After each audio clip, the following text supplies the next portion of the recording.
just after I was discharged in 1945, after the war, entered a whole new segment of life, of course, and recovering from the rigors and what now has to be of national importance. Back then, we didn't care. We went ahead and we survived it, and we didn't have government taking care of us for years like they're doing now. At any rate, that portion of my life started with my need to get a job, so I took a job driving an inner-city bus because I was drinking a little heavy and I needed to have a real reason for causing that to subside, and it did. And during that period of time, I met this young girl just out of high school, and she developed a very strong fixation on me, and it just became so natural, and so used to each other that we got married, and it was a big mistake. As I found out later on that her primary reason for marriage was to get away from probably an abusive home life. She had two older sisters that went through the same thing.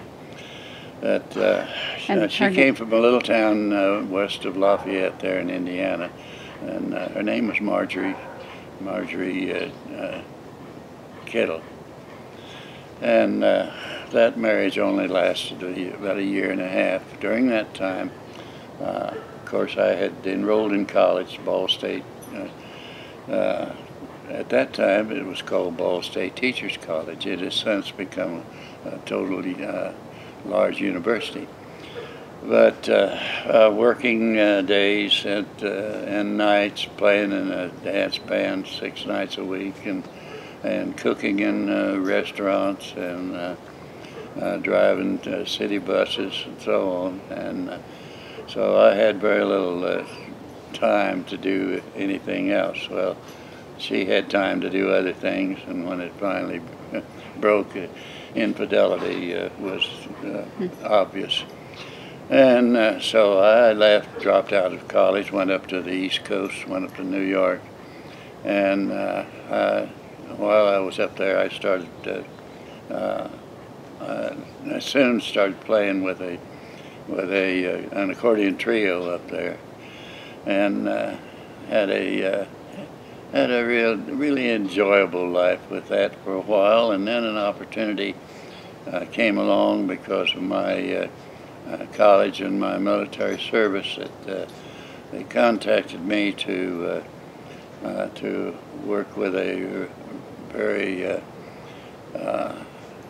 obscure and covert operation called subversive criminology.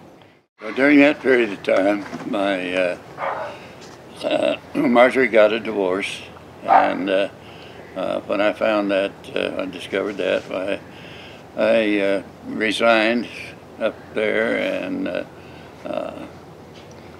came back to Muncie to start back to college. That life up there, being a musician in New York, is it's a whole different world, and it was such that the club we were playing in down in Brooklyn, we went on at 9:30 in the evening, and we played till 3 in the morning, which included a 15-minute radio shot at 11:30. And it was not uncommon for us for the three of us to play until 3 o'clock, and then jump in the subway and ride up to Manhattan, and go to some of the after-hours places and house parties where everything was free, as long as you were a musician and participated. And so I must admit that we'd get pretty stoned, and take a while to come back down to earth. And finally I realized that that wasn't a life that I could hang on to. So one cold January night, we'd closed up there at the Regal Bar, and we went outside, and Sven and Andy said, "Come on, Johnny, we're going." And I says, "Nope, I'm going this way." And I headed back to my room, went back and packed up what little I had with me, and took a subway up to Penn Station, got on the train and went back. I left my guitar and amplifier and so on in the club there, but I was something that probably the good Lord telling me it's time for you to change your life. And so I did. I went back to college and resumed my work there. I resumed my college life there, playing in dance bands, not only in a hotel there in Muncie, but makeup bands during the times that I wasn't playing. Got to play with some real good musicians, and probably developed my real taste for the old classic jazz at that time. And while going to college there, in summer session, I met Betty Moore, and she was divorced and had one son. She was coming to summer school, and we developed an attraction, and we started dating. Her mother and father were in Florida, as a lot of the Northerners do. They go to Florida during the wintertime, and so we married in January there, and that was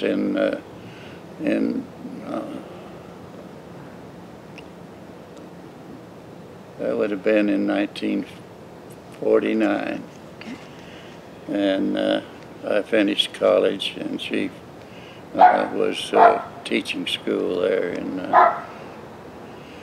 in Indiana. And when I finished college, I didn't find anything interesting or people interested in my capability there in Indiana. So I came down to Dallas and interviewed for a teaching job in Dallas, and I was hired. And in September, Betty and I came to Texas. We had a 30-foot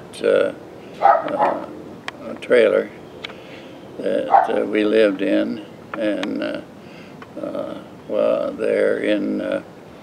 we got moved in September, and in October my daughter Peggy Ann was born, but we only survived that teaching profession for 1 year.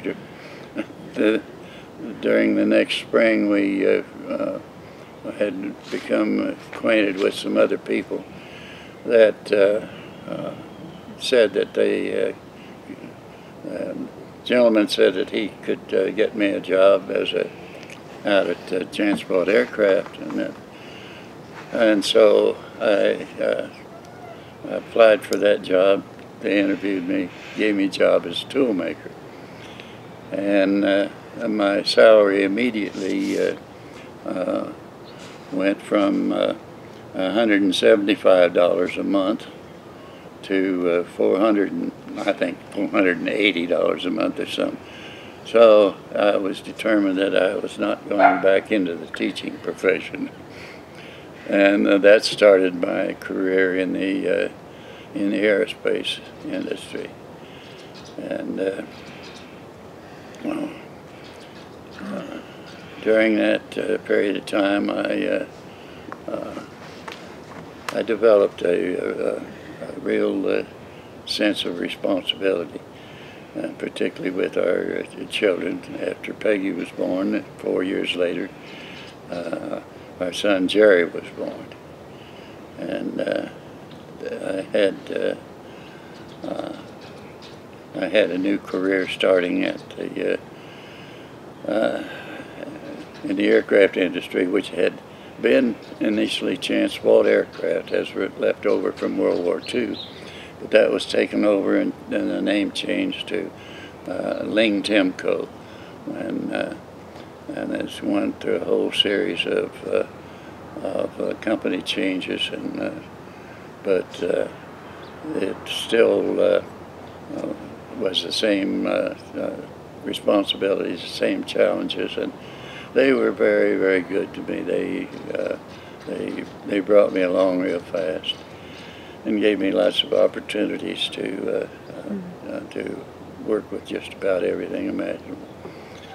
Now that marriage lasted 12 years, and Betty decided that she did not want to be married any longer. Not that that there was anyone else.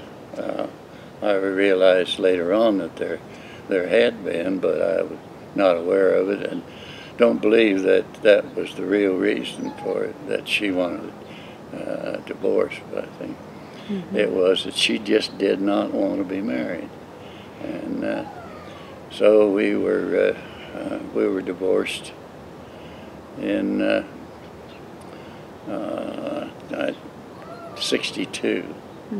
1962. I was footloose, fancy-free for 2 years, and then I met Jean Dodson. Then the whole world changed immediately. I went from a fast-moving gigolo to what I thought at that time was a totally subservient addition to her life. But we married in '64, and we started that other phase of our life together, and it was chaotic at times and very, very, very satisfying at other times. Peggy Ann and Jerry had gone to live with their mother in New Mexico. They were not very happy with that existence, and they elected to come back and live with us. And although Jerry did go with them to South Pacific for 1 year, and but when he decided that he wanted to rejoin our family, and so then we had all 3 children. Our Jean's daughter, Jalen, was the 3rd member of our family and totally a member of our family, and we raised all 3 of them together as our own, and it's been a wonderful experience.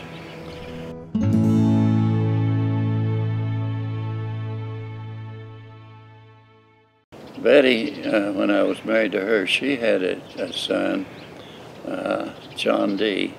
Moore, and John D. lived with us for several years, and called me Dad, and still does. I don't see him very often. Every few years we will make contact, but he still kind of considers me his dad. Almost 45 years, Jean and I enjoyed a wonderful life. In my job, I got to travel a lot. I retired from LTV in Dallas in 1980 and immediately went to work for Martin Marietta in Denver. And I had a very, very satisfying 10 years of what I consider to be the best job in the world. They gave me lots of freedom to do new and innovative things. I was a manufacturing engineer and with project level management and supervision. Got to travel a lot. I got to go to England and France, Germany, Switzerland.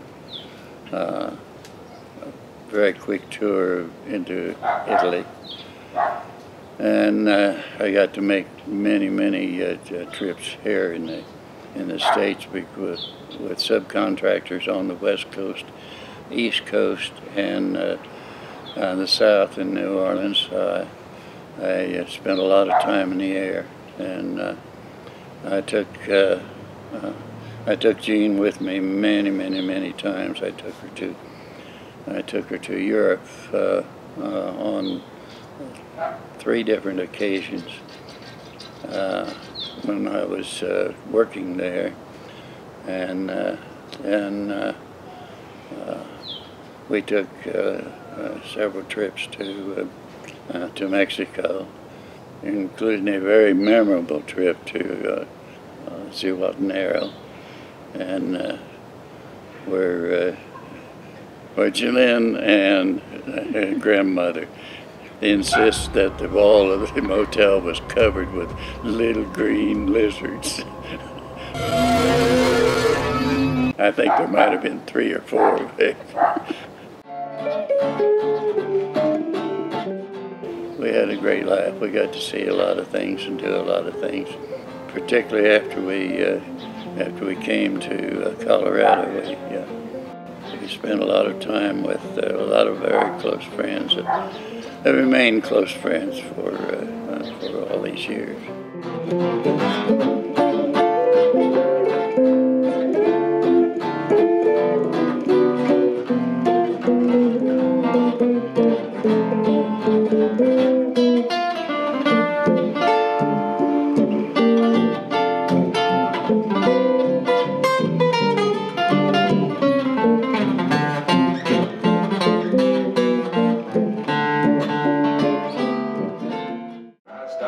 Teaming Broncos, I made every rodeo till I met a white one. His name was Devil Joe.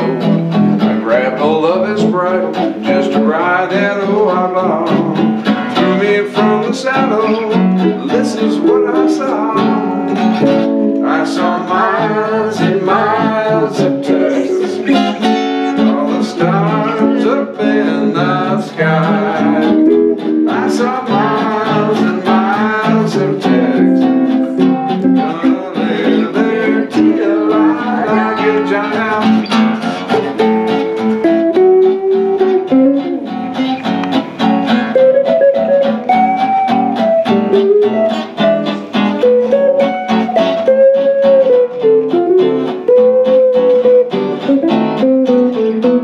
Keep going.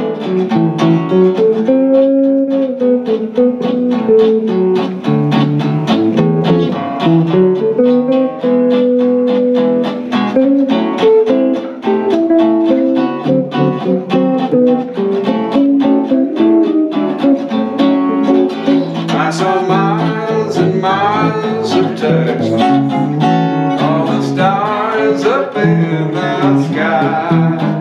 I saw miles and miles of Texas, gonna live there till I die.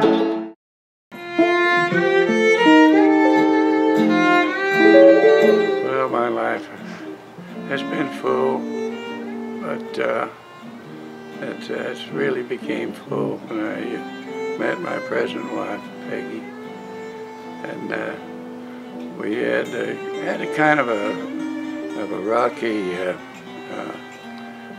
engagement, if you want to call it engagement. We met on the internet, and she was seemed to be what I was looking for. And I didn't know I was looking until I found it. And actually, she found me. And so we were married about 1.5 years ago. And we have a very enjoyable and satisfying life together.